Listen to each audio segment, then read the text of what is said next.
कभी तसव्वुर नहीं हुआ था कि मजलिस इमाम हुसैन अलैहिस्सलाम में किसी शिया मेंबर से किसी ऐसे की फजीलत बयान हो जाए कि जो मुजरिम रहा हो मादर इमाम हुसैन अलैहिस्सलाम।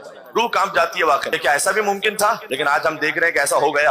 अल्लाह जाने आगे क्या कुछ होना है। तो मुझे नहीं मालूम आप तक कितनी बात कहां तक पहुंची है, लेकिन चूंकि ये बहुत ज्यादा सर्कुलेट भी हो रही थी और बहुत सारे मोमिनीन ने इस पर वजाहत भी चाहिए कि मौलाना साहब कुछ कहिएगा इसके बारे में, क्या कुछ कहा जाए कि बहुत बुनियाद से अगर बात कीजिए। अगर इतनी बुरी थी तो क्यों शादी की रसूलुल्लाह ने? मैंने आप रसूलुल्लाह को माज़अल्लाह क्या समझते हो? कम अक्ल समझते हो? ये समझते हो कि आप इतनी लानतें करो, इतना रगड़ा लगा दो, जैसे माज़अल्लाह रसूलुल्लाह को तो कुछ भी पता नहीं था। ये तो पढ़ रहे ना, इमाम हुसैन कह रहे हैं, ये बात पढ़ रहे हैं, फजाइल बयान कर रहे हैं। वो होता तो कभी ये काम नहीं करता, वो यजीद के खिलाफ कयाम करता, मेरे साथ होता। ये बड़ी बात है। ये अब करें ना बात आप आकर, अगर हम करें तारीख बयान करें तो आप कहते हो कि आपकी नस्ल जो है, आपके आबा व अजदाद जो है वो शिया नहीं है, आप शिया नहीं है। कि अगर वो इतने ही बुरे थे तो मिसाल के तौर पर रसूल अल्लाह ने पहली बात है कि शादी क्यों की थी? ज़रबल्लाहु मसलन लिल्लज़ीना कफ़रू इम्राअत नूह व इम्राअत लूत कानता तहत अब्दैन मिन इबादिना सालिहीन फ़ख़ानताहुमा फ़लम युग़निया अन्हुमा मिनल्लाहि शैअन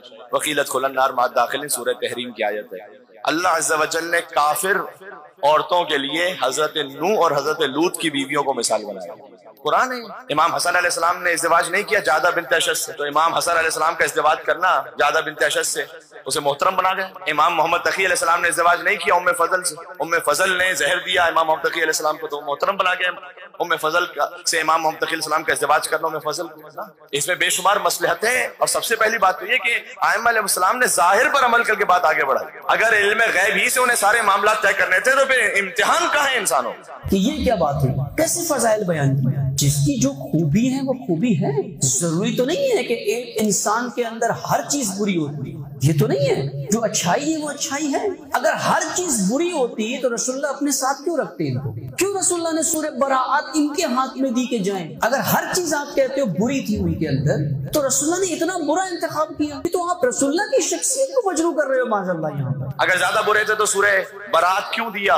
देखिए दिया फिर ले भी लिया। अगर शुरू ही से सूरह बराअत मौला अली को दिया जाता ना, सूरह तौबा आप जाके पहुंचाइए। सूरह तौबा जब नाजिल हुआ था तो मदीना में नाजिल हुआ था, मक्का में जाके ऐलान करना था। और ऐलान ये था कि उसकी पहली आयत इतनी सख्त है कि बिस्मिल्लाहिर्रहमानिर्रहीम है नहीं सूरह तौबा में, कि बरी है अल्लाह सुब्हानहू व तआला और उसका रसूल भी बरी है तमाम मुशरिकीन से, बेजार है।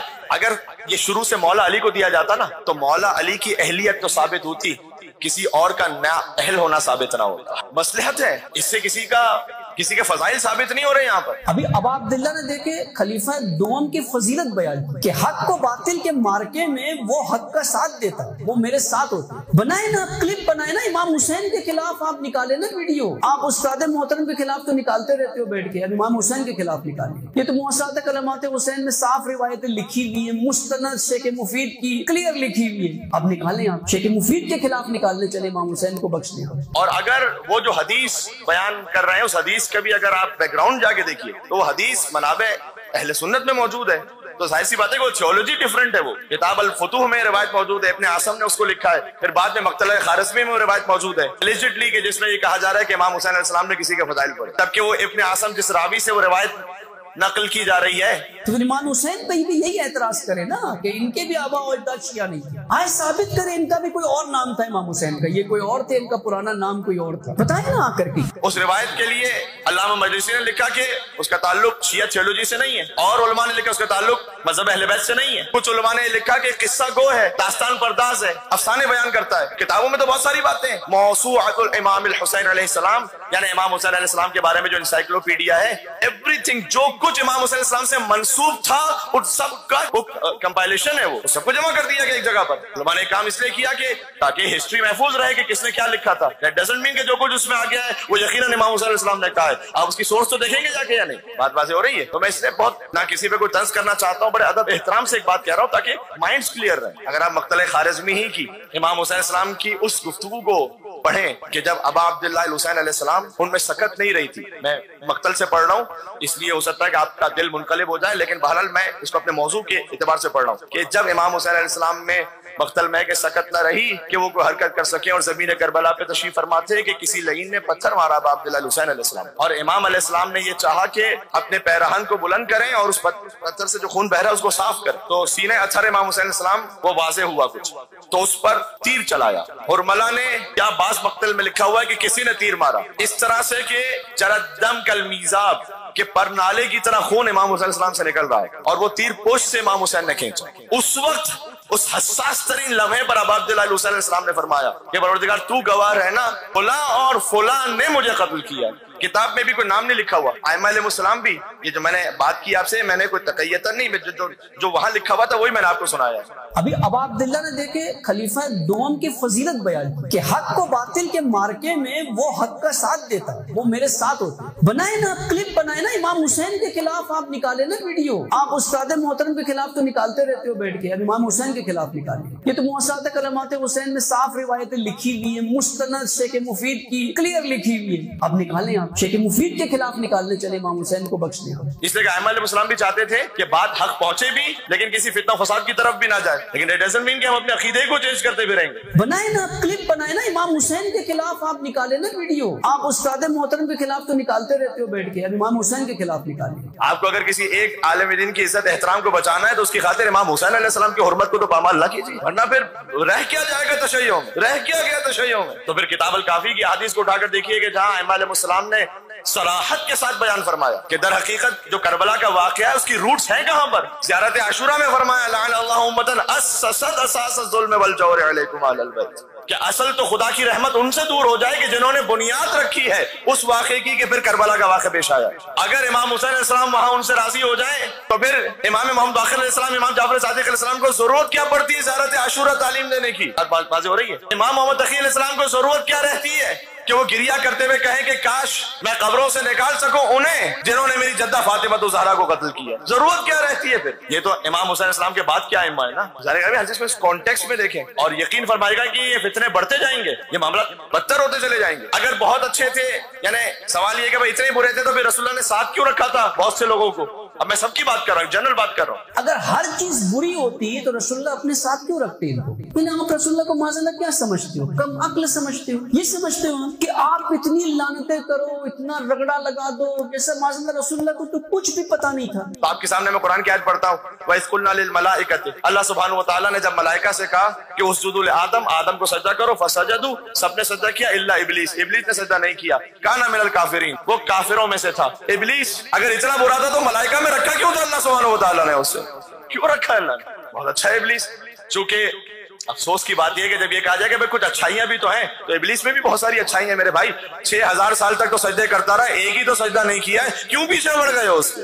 6000 साल तक तो सजदा की। वो कह रहा है परवरदिगार मैं ये एक सजदा नहीं करूंगा, और वो कह रहा है अल्लाह सुब्हानहु व तआला से, किताबें मसलन बहुत सारी कुतुब में रिवायत मौजूद है कि तू एक सजदा मुझे माफ कर दे, फिर जितने तू चाहेगा रूए जमीन पर कोई जगह ऐसे नहीं होगी जहां तेरा सजदा न किया हो। अल्लाह से वजह ने जवाब दिया कि इब्लीस इबादत वो नहीं है कि जो तू चाहे, इबादत वो है कि जो मैं चाहूं, जो मैं चाहूं। अल्लाह को वो एक सजदा चाहिए जो आदम अलैहिस्सलाम के सामने, बाकी नहीं चाहिए। अल्लाह को वो एक विलायत जो अमीरुल मोमिनीन अली बिन अबी तालिब अलैहिस्सलाम की है वो कबूल करो, वो चाहिए मुझे।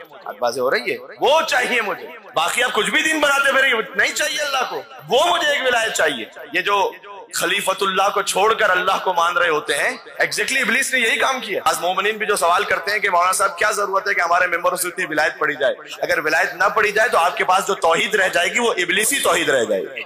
अच्छा गौर कीजिएगा, सवाल ये है कि इब्लीस उसके बहुत सारे काम अच्छे थे और ये गलत काम किया या ना।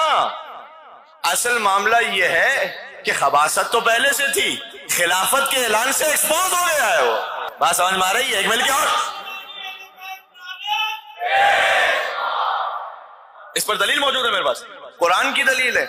अभी जो मैंने आयत पढ़ी कि जब हमने कहा मलाइका से कि आदम को सजदा करो, उन्होंने सजदा नहीं किया, सबने सजदा किया सिवाय इब्लीस के। काना मिनल काफिरीन कुरान की आयत है, वो तो था ही पुराना काफिर। काफिर तो अब बनाई है, अभी सजदा नहीं किया ना, पहले तो इबादत गुजार था। ये काना, काना मीन्स, काना है पास्ट टेंस, काना है पास्ट टेंस, और ये लफ्ज है काना, ये उर्दू वाला काना नहीं, अरबी वाला काना।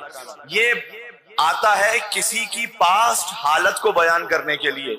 लिहाजा बाद मुफस्सिरीन यहाँ कंफ्यूज हुए और उन्होंने कहा कि नहीं, चूंकि समटाइम्स काना अरेबिक लैंग्वेज में बेमाने सारा भी यूज होता है, बात अलिफ रा सारा। सारा का मतलब होता है ही बिकेम, चेंज हुआ, वो काफिर बन गया।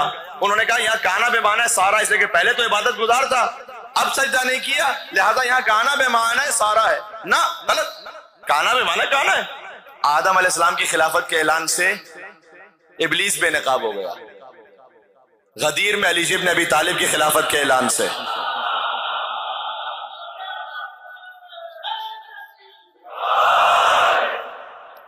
अगर आप इन अकीदों को संभाल के ना रख पाए अजीजों, फायदा क्या रह गया मजलिस इमाम हुसैन अलैहिस्सलाम? फायदा क्या रह गया? मैं कहता हूं नमाजों और रोजों का मुंह में मार दी जाएंगी अगर अली इब्न अबी तालिब अलैहिस्सलाम की विलायत नहीं है।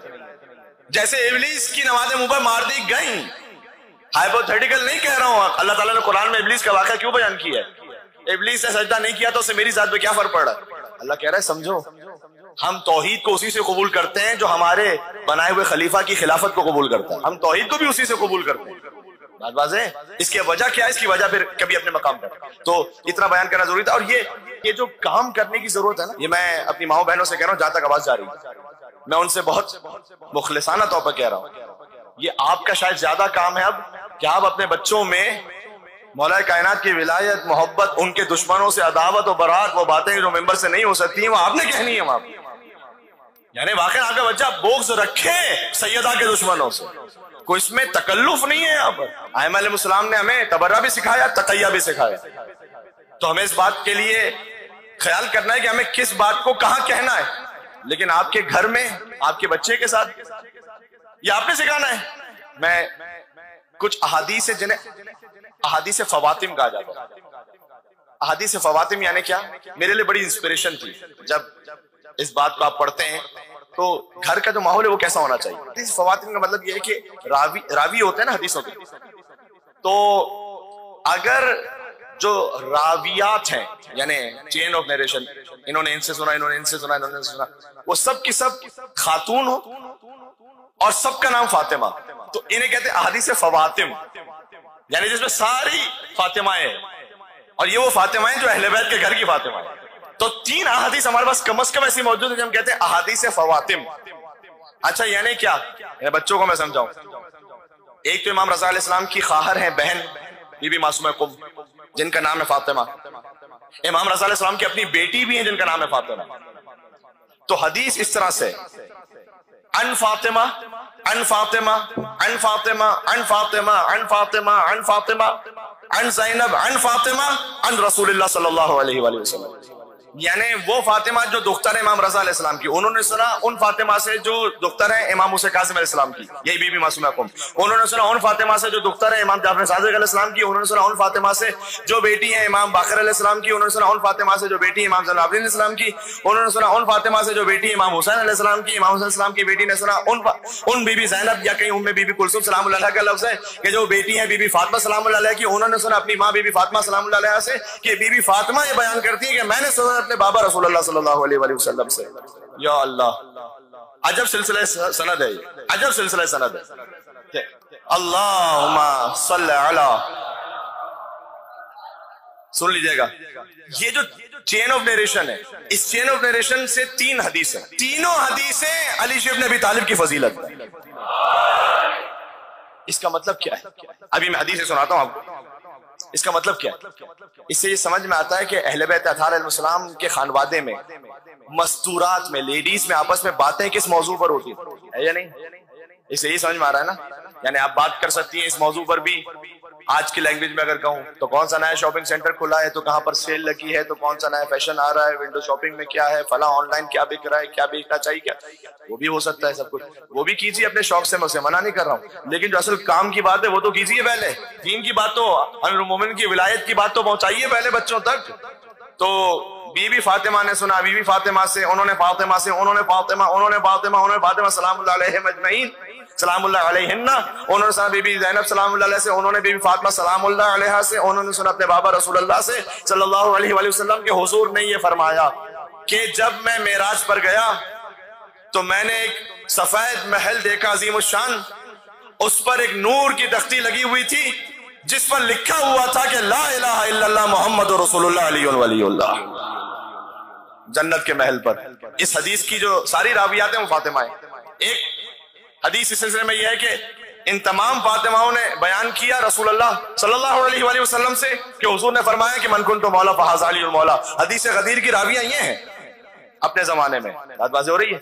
और अंत मिन्नी बिमंज़िलति हारून मिन मूसा इल्ला अन्नहु ला नबी बादी। एक मैं और आपको सुनाना चाहता हूं, और वो ये है कि ये तो अभी मैंने आपको हदीस की सनद बयान की है इमाम रज़ा अलैहिस्सलाम की बेटी से। अल्लामा मर्शी नजफी, सबने नाम सुना है उनका, बड़े जल्ल कदर आलिम दीन। उन्होंने सैयद मोहम्मद गमारी शाफी से एक हदीस को नकल किया कि अपने खानदान से, आगा मर्शी नजफी के सिलसिले से, उस खानदान से लेकर रसूलुल्लाह सल्लल्लाहु अलैहि वसल्लम तक तमाम खवातीन रावियात, उन सब के नाम भी फातिमा। इसी बात समझ में आती है कि फातिमा सलामुल्लाह अलैहा ये नाम कितना महबूब अहले बैत अलैहिस्सलाम के खानदान।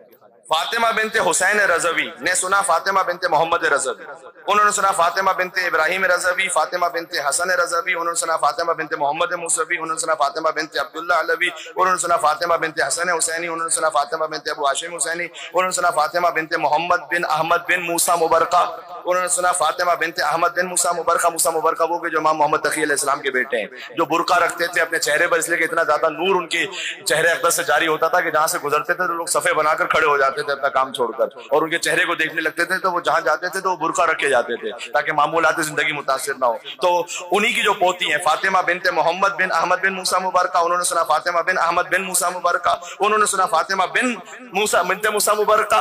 इन फातिमा ने सुना फातिमा बिनते अली इब्न मूसा रज़ा, उन्होंने सुना फातिमा बिनते मूसी कासिम, उन्होंने सुना फातिमा बिनते जाफर सादिक, उन्होंने सुना फातिमा बिनते मोहम्मद बाकर, उन्होंने सुना फातिमा बिनते ज़ैनुल आबिदीन अलैहिस्सलाम, उन्होंने सुना फातिमा बिनते हुसैन अलैहिस्सलाम, उन्होंने सुना फातिमा या ज़ैनब बिनते फातिमा सलामुल्लाह अलैहा, उन्होंने सुना फातिमा बिनते रसूलुल्लाह सल्लल्लाहु अलैहि वसल्लम के फातिमा बिनते रसूलुल्लाह सल्लल्लाहु अलैहि वसल्लम ने बयान फरमाया कि मेरे बाबा रसूलुल्लाह सल्लल्लाहु अलैहि वसल्लम ने बयान किया, आयतुल्लाह मरशी नजफी से लेकर रसूलुल्लाह तक सारी रावियात खवातीन और सबका नाम फातिमा, कि ये बयान करती है कि रसूलुल्लाह ने ये बयान किया कि अला मन माता अला हुब्बे आले मोहम्मद माता शहीदा, जो आले मोहम्मद की मोहब्बत में मर जाए वो शहीद है। इससे हमारे खानवादे में जो मस्तूरात हैं उनकी जिम्मेदारी, आपकी जिम्मेदारी सिर्फ नजर नहीं हो सकते। गदीर के खुतबे में रसूलुल्लाह ने बाप के लिए कहा था कि बाप की जिम्मेदारी है कि वो अपनी औलाद तक इस विलायत को पहुंचाए। ये गदीर के खुतबे का लफ्ज है। तो आपकी अपनी जिम्मेदारी है, लेकिन मैं अपनी माओ बहनों से कह रहा हूं कि वो भर दें कूट कूट कर अपने बच्चों के दिल में विलायत अली इब्न अबी तालिब को, कि फिर किसी का कोई क्लिप आता रहे तो बच्चे का ईमान मुतज़लज़िल ना होगा।